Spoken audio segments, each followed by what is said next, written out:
கர்த்தருடைய மகா பரிசு நாமத்துக்கு ஸ்தோத்திரமும் மகிமையும் உண்டாவதாக. இதோ கர்த்தர் தந்த இந்த புதிய நாளுக்காகவும் புது கிருபைக்காகவும் கூட அவருக்கு நன்றி செலுத்த கடமைப்பட்டுள்ளோம். இதோ இந்த 21 நாட்களாய் இந்த ஆடியோ கிளிப்பின் வழியாய் தேவன் கூறவிருக்கிற அந்த பெண்களை குறித்து நம்ம புரிந்து கொள்ளவும் 20 பெண்களை குறித்து இதுவரையில் நம்ம தியானித்து வந்துள்ளோம். அவ்வாறாய் நம்மளை தியானிக்க வைத்து கூட அவர்களிடம் உள்ள குணாதிசயங்களை கற்றுக்கொள்ளவும் அதன் மூலம் தேவன் நம்மளோடு பேச நினைப்பதை கர்த்தர் நம்மளுக்கு உணர்த்தி வர தயவுக்காகவும் இரக்கத்திற்காகவும் அவருக்கு நன்மை பாராட்டுவோம். அவருக்கு நன்றி செலுத்த கடமைப்பட்டுள்ளோம். இதோ இந்த 20 பெண்களை குறித்து பார்த்த நாம் கூட ஏதோ ஒரு காரியத்தை கடவுள் நம்மளோட பேசியிருப்பாரு, நம்ம கிட்ட உணர்த்தியிருப்பாருன்னு நான் விசுவாசிக்கிறேன். இதோ இந்த வேளையில் கூட 21வது பெண்ணை குறித்து தேவன் நம்மளோடு பேச இருக்கிற காரியங்களை குறித்து நம்ம தியானிக்க கடந்து செல்வோம். இந்த 21வது பெண் சமாரிய பெண்ணை குறித்து தேவன் இன்றைய தினத்தில் நம்ம இடத்துல பேச இருக்கிறாங்க. இந்த சமாரிய பெண்ணை குறித்து நம்ம அறிந்திருக்கிறோம். ஆனால் இந்த இது பார்த்தோன்னா அந்த காலகட்டத்தில் சமூக தடைகள் நிறைய இருந்தது. அதாவது யூதர்களும் சமாரியர்களுக்கும் இடையே நீண்ட காலமாக பகை இருந்தது. அவர்கள் ஒருவரோடு ஒருவர் பழக மாட்டார்கள் அப்படின்னு குறிப்பிடப்பட்டுள்ளது.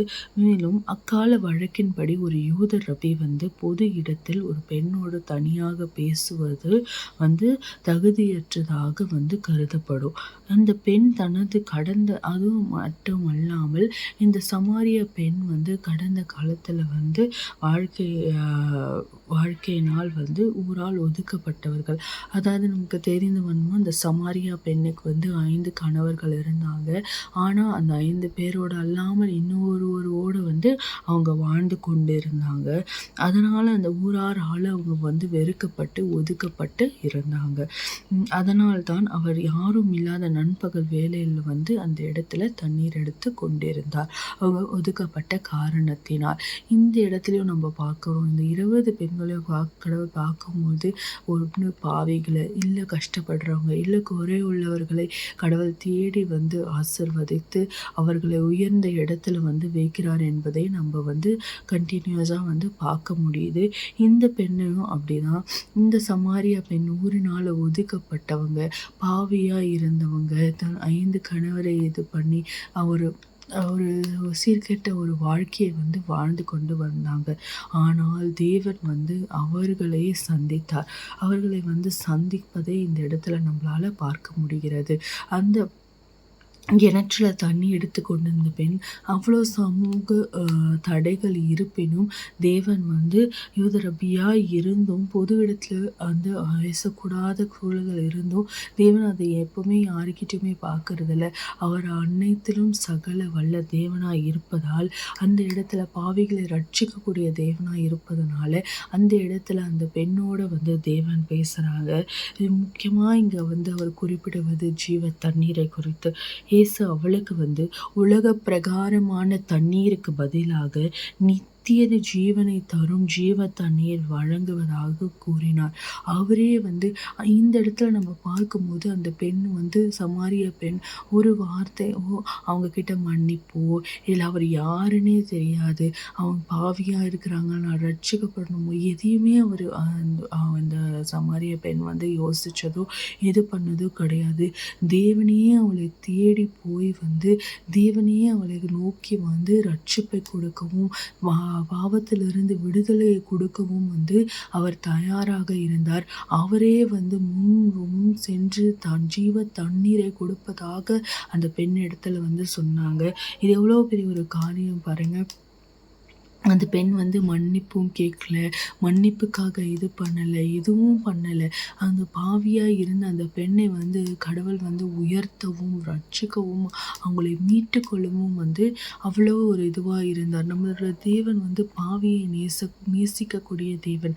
அவர் பாவத்தை தான் வெறுக்கிறாரே தவிர, அவர் பாவிகளை அல்ல. பாவிகளை அவர் நேசிக்கக்கூடிய தேவன். எப்படியாவது தாம் பிள்ளைகளை வந்து பாவத்திலிருந்து மீட்டுக்கொள்ள முடியாதான்னு, அதுக்கான வாய்ப்பு கிடைக்காதான் நித்தம் வந்து ஏங்கி கொண்டிருப்பவர் தான் நம்மளோட தேவன். அது போல தான் அவரும் அந்த சமாரியா பெண்ணிடம் தானாக முன் சென்று வந்து ஜீவ தண்ணீர் வேண்டுமான் வந்து வழங்குவதாக கூறினார். இந்த தண்ணீரை பகிர்கிறவர்கள் ஒருபோதும் தாகம் அடைவதில்லைன்னு அவங்க இடத்துல சொல்றாங்க. இது ஒருவருடைய உள்ளத்திலே நித்திய ஜீவனுக்காக ஊற்றப்படும் நீரூற்றாக மாறும் என்பதே அந்த இடத்துல அந்த பெண்ணிடம் வந்து பதிவு செய்கிறாங்க. அவங்க அந்த தண்ணீரை எடுத்து கொண்டு இருக்கும்போது வந்து அவர் வந்து இந்த உலகத்தரமான தண்ணீரை விட்டுவிடு, உனக்கு வந்து நான் வந்து ஜீவ தண்ணீரை உன் இருதயத்தில் ஊற்றுன்றதை வந்து அவங்க வந்து அழகாக அந்த பெண்ணிடம் வந்து எடுத்து சொன்னாங்க. அது மட்டும் இல்லாமல் அந்த பெண் வந்து யாருன்னு கேட்கும்போது கூட அவர் வந்து அந்த பெண்ணை குறித்து அவர் அந்த பெண்ணோட பாவங்களை வந்து அவர் சொன்னார். அதன் மூலமாக தான் அந்த சமாரியா பெண் வந்து மேசியாவான்னு கேட்டபோது இந்த இடத்துல கூட நம்ம பார்க்கும்போது முதலில் வந்து இயேசு வந்து தான் மேசியா என்பதை முதலாக வெளிப்படையாக அறிவித்தது இந்த பெண்ணிடமே ஆகும். முதல்ல வந்து தான் மேசியா என்பதை இந்த பெண்ணிடம்தான் அவர் வந்து வெளிப்படுத்தியதாக வேதாகமத்தில் குறிப்பிடப்பட்டுள்ளது. இங்கே பாருங்கள், கடவுள் இவ்வளோ ஒரு ஆச்சரியமும் அற்புதமாய் நிறைந்த நம் தேவனை நேற்றைய தினத்தில் பார்க்கும்போது கூட நம்ம நேற்றைய தினத்தில் மக்தலேனா மரியாளை குறித்து பார்க்கும்போது கூட அவங்க கிட்ட இருந்த 7 பிசாசை கடவுள் வந்து ஓட்டினார். அவ்வளோ ஒரு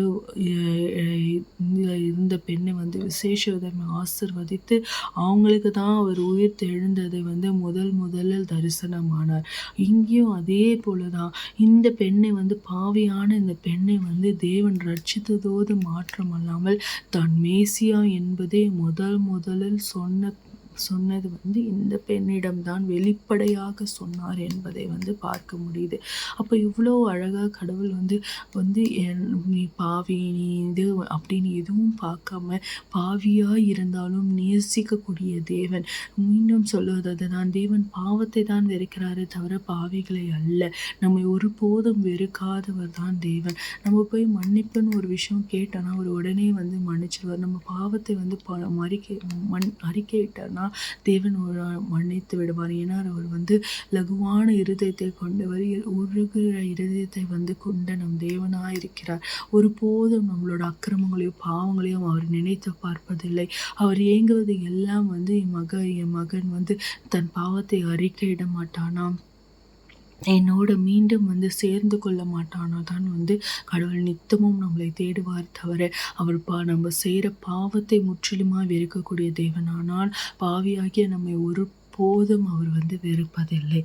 மற்றும் இயேசுவை சந்தித்த பிறகு வந்து அவள் தனது தண்ணீர் குடத்தை அங்கேயே விட்டுவிட்டு ஊருக்குள் சென்று நற்செய்தியை அறிவித்தார். அவள் கொடுத்த சாட்சியின் மூலம் அந்த ஊரில் இருந்த அநேக சமாரியர்கள் இயேசுவை விசுவாசித்தார்கள். இந்த இடத்துல அந்த பாவியான அந்த சமாரிய பெண் வந்து கடவுள் தான் மேசியா என்று வெளிப்படுத்திய உடனே அவள் வந்து சும்மா இல்லை, அவளோட குடத்தை அங்கேயே போட்டுவிட்டு ஊர் முழுக்க அந்த கிராமம் முழுக்க போய் அவர் நற்செய்தி அறிவிக்கிறார். இவர் தான் மேசியா வந்திருக்கிறார் என்பதை அவர் வந்து நற்செய்தியை முழுவதுமாய் அறிக்கையிட்டார். அதன் பலனாய் அங்கே உள்ள அநேக சமாரியர்கள் வந்து ரட்சிக்கப்படுவதை நம்ம வந்து பார்க்க முடியுது. அநேகர் வந்து இயேசுவை மேசியா என்று விசுவாசித்தார்கள் என்று பார்க்கப்படுது. அந்த பெண் பாவியான பெண் தான், ஒதுக்கப்பட்ட பெண் தான்.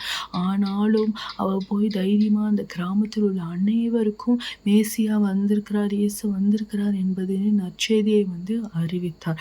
அதன் பலனாய் அங்கே உள்ள அநேக சமாரியர்கள் ரட்சிக்கப்பட்டார். இதுதான் விசுவாசம். அவள் அந்த அவ்வளவு நேரம் விசுவாசம் யாருன்னு தெரியாத வரைக்கும் அவள் அமைதியாக இருந்தாள். ஆனால் அவர்தான் மேசியா, ஜீவ தண்ணீரை ஊற்றுவதாக, தன்னையே அவர் கொடுப்பதாக, உள்ளத்துல ஜீவ தண்ணீரை ஊற்றுவதாக சொன்ன பின்பு அந்த சமாரிய பெண் அவ்வளோ ஒரு விசுவாசத்தோடு, அவ்வளோ ஒரு ரட்சிப்பின் மகிமை தான் மட்டும் அந்த ரட்சிப்பை பெற்றுக்கொள்ளக்கூடாதுன்னு சுயநலமாக யோசிக்காம போய் ஊர் முழுவதிலும் நற்செய்தியை அறிவித்தது இந்த இடத்துல நம்மளால பார்க்க முடியுது. ஊர் முழுக்க போய் தேவனுடைய நற்செய்தியை அறிவித்து அவள் கொடுத்த சாட்சியின் மூலமாக அந்த ஊர் முழுவதிலும் அநேக சமாரியர்கள் இயேசு கிறிஸ்துவை விசுவாசிப்பதை நம்மளால் பார்க்க முடிகிறது. இந்த சமாரியா பெண்ணிடம் இருந்து நம்ம கற்றுக்கொள்ளக்கூடிய காரியங்கள் என்னென்னு பார்த்தோம்னா, தேவன் தம்மை தேடி வருகிறார். சொன்ன பிரகாரமாய் சமாரியா பெண் தேவனை நோக்கி போகலை. தேவன் அவளை தேடி அவளை ரட்சிக்கிறார்.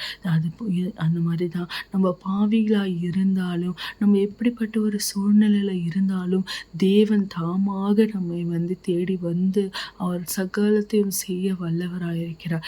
நம்ம ஒரே ஒரு காரியம் நம்ம விசுவாசிக்கணும். நம்ம விசுவாசிச்சோன்னா தேவன் நம்மளை மன்னித்து ஏற்றுக்கொள்ள தயாராக இருப்பார். கடந்த காலத்தை விட எதிர்காலம் முக்கியம். அவள் பாவியாக தான் இருந்தாள். அவள் கடந்த காலத்தில் அவ்வளோ பாவங்களே செய்திருந்தாள். ஆனாலும் தேவன் அவளுக்கு ஜீவ தண்ணீரை கொடுக்க தயாராக இருந்தார். அவளுடைய இருதயத்தில் ஜீவ தண்ணீரை ஊற்ற தயாராக இருந்தாள். அவளுமே தேவன் சொன்ன அந்த நொடி பொழுதில் போய் ஊர் மக்கள் அனைவருக்கும் தன் நற்செய்தியை அறிவித்தார். அதன் மூலம் அவள் பாவங்கள் மன்னிக்கப்பட்டு அவள் ரட்சிக்கப்பட்டாள்னு பார்க்குறோம். உண்மையான மனநிறைவு கிறிஸ்துவினாலே மாத்திரமே. அவ்வளோ நேரம் அவர் சோகத்திலையும் அந்த சூழ்நிலை பார்க்கும்போது அந்த தனிமையில் அவள் யாரும் இல்லாமல் தனிமையில் ஒதுக்கப்பட்ட ஒரு சூழ்நிலையில் அந்த இடத்துல தண்ணி எடுத்து கொண்டு இருந்தாள். ஆனால் தேவன் அவரே முன் சென்று அவளை ரட்சித்து ஜீவ தண்ணீரை ஊற்றுவதாகவும் தான் மேசியா என்று சொன்ன அடுத்த நொடியில் அவளுக்கு இருந்த அந்த மன நிறைவை பார்க்க முடியும். அந்த வசனங்கள் மூலமாக நம்ம பார்க்கும்போது மன நிறைவோடு அவள் அவ்வளோ ஒரு உற்சாகத்தோடு போய் அந்த நற்செய்தியை அறிவித்தாள். அவ்வளோ நேரம் அவளுக்கு இல்லாத அந்த ஒரு உற்சாகம் அவளுக்கு அந்த கிறிஸ்துவினால் மாத்திரம் வந்தது என்பதை நம்மளால் பார்க்க முடிகிறது. தண்ணீர் குடத்தை அவங்க அங்கேயே விட்டு போனது முன்னுரிமையின் ஒரு மாற்றத்தை குறிப்பிடுது. அது ஒரு உள்ளார்ந்த ஒரு இதுவும் அந்த தண்ணீர் இடத்தை அங்கேயே போட்டு விட்டு சென்றாலும் போது முன்னுரிமையின் மாற்றம். அவ்வளோ நேரம் அவள் உலகத்தரமான தண்ணீரை எடுக்க தான் பார்த்து கொண்டு இருந்தாள். ஆனால் தேவன் தானாய் முன் அவள் இடத்துல பேசிய போது தானாய் ஜீவ தண்ணீரை ஊற்றுவேன் என்று சொன்ன பிறகு, தான் மேசியா என்பதை வெளிப்படுத்திய பிறகு அவள் அவளுடைய உலகத்தரமான காரியத்தை அங்கேயே விட்டுவிட்டு தேவனோடு பற்றி நற்செய்தியை சொல்ல ஒருக்கள் போனதை பார்க்க முடியுது. அதே போலதான் இன்று நாம் முக்கியம்னு நினைக்கிற காரியங்களை நம்ம விட்டுவிட்டு தேவனுடைய நற்செய்தியை அறிவிக்கவும் அவரோட சித்தத்தின்படி செய்யவும் ஞானம் வேணும் என்பதை நம்ம கேட்கணும். இன்றைக்கு நமக்கு தேவையான காரியத்தை மாத்திரம் நம்ம இறுக பற்றி கொண்டு நடக்கிறோம். ஆனால் தேவன் நம்மளோட பேச ரெடியா இருக்காங்க. தேவன் நம்மளோட பாவங்களை மன்னிக்க தயாரா இருக்கிறார். தேவன் நம்முடைய காரியங்கள் அவர் பெரிய காரியங்களை செய்ய தயாராக இருக்கிறார். ஆனால் இன்றைக்கு நம்ம அவர் இடத்துல அவர் யார் என்பதை உணர்ந்து கொண்டு அவர் நம்மக்கிட்ட சொல்ல வரத்தை கேட்க நம்ம தயாராக இருக்கிறோமா என்பதை நம்ம நம்மளோட முன்னுரிமைகளை நம்மளோட தேவைகளை அந்த இடத்துல தூக்கி போட்டுட்டு அவர் பின்னாடி போக அவரை பற்றி அறிவிக்க நம்ம ரெடியாக இருக்குமான்றதை நம்ம இன்றைய தினத்தில் தியானித்து பார்ப்போம். இன்னொரு ஒவ்வொருவரும் ஒரு நற்செய்தியாளர். ஆமாம், அந்த நொடி பொழுது வரைக்கும் அவங்க அந்த சமாரிய பெண் நினைத்து கூட பார்த்துருக்க மாட்டாங்க. நம்ம வந்து ஒரு நற்செய்தியாளராகவும் அவங்க நினச்சி பார்த்துருப்பாங்களா? போய் நற்செய்தி அறிவிப்போம்னு நினச்சி பார்த்துருப்பாங்களா? கிடையவே கிடையாது. அந்த நொடி பொழுது வரையில அவங்களுக்கே தெரியாது. கடவுள் யாரையும் பயன்படுத்த வல்லவராய் இருக்கிறார் என்பதை தான் நம்ம இந்த 20 பெண்களை குறித்து நம்ம இந்த 21வது பெண்ணை குறித்து பார்க்கும்போது நம்ம பார்க்கிறோம். பாவிகளை ரட்சிக்கக்கூடிய தேவன், யாரையும் எப்படியும் பயன்படுத்தி உயர்த்தக்கூடிய நம்ம தேவன். அதே போல தான் இவங்களையும் உயர்த்துக்கிறார். இவங்களும் ஒரு நற்செய்தியாளர் ஆவாங்க நம்ம யோசிச்சு கூட பார்க்க முடியாத சூழ்நிலை இருந்த அவரை மன்னித்து கடவுள் ரட்சித்து நற்செய்தியாளராய் மாற்றினார். அவர் மூலம் பல சமாரியர்கள் இயேசுவை விசுவாசித்தார்கள் பார்க்கிறோம். தடைகளை தகர்த்தல். அந்த பாவம் என்ற தடை அவங்களுக்குள்ள இருந்தும் தேவன் அதை முற்றிலுமாய் தகர்த்து போடுவதை இந்த இடத்துல வந்து நம்மளால பார்க்க முடியுது.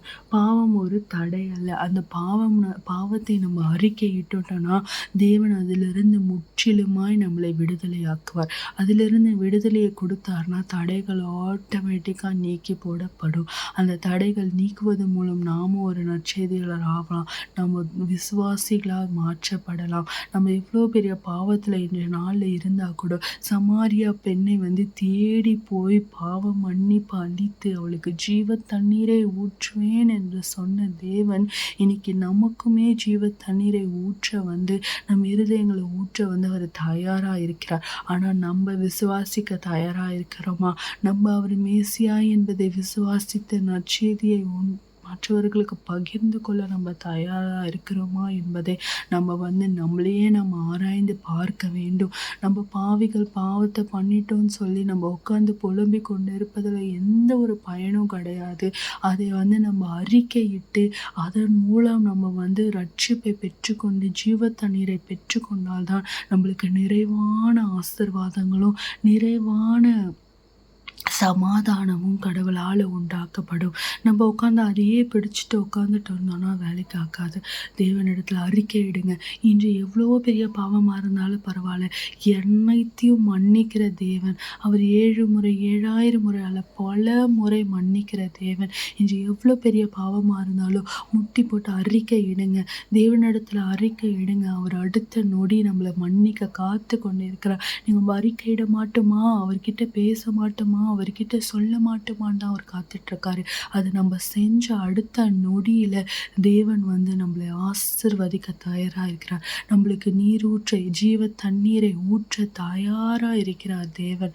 அதற்கு நம்ம இடம் கொடுப்போம். அதற்கு நம்மளோட பாவத்தை வந்து அறிக்கையிட ரெடியாக இருப்போம். நாளில் கூட நம்ம அந்த சமாரியா பெண்ணுக்கு ஏற்பட்ட ஜீவ தண்ணீரின் ஊற்று கிடைத்தது போல் நமக்கும் கிடைக்கணும்னு நம்ம பிரார்த்தனை செய்வோம். நிச்சயமாய் தேவன் நம்ம அனைவரையும் சந்திப்பார். ஜெபிக்கலாம். நேற்றும் இன்றும் மாறாத நல்ல தகப்பனே அப்பா, இதோ இந்த நல்ல வேலைக்காய் கூட ஜெபிக்கிறோம். ஒவ்வொரு காலை பொழுதிலும் உங்களுடைய கிருபை புதிதாக இருக்கிற தயவிற்காக இரக்கத்திற்காகவும் உங்களுடைய காருண்யத்திற்காகவும் நன்றி செலுத்துகிறோம் அப்பா.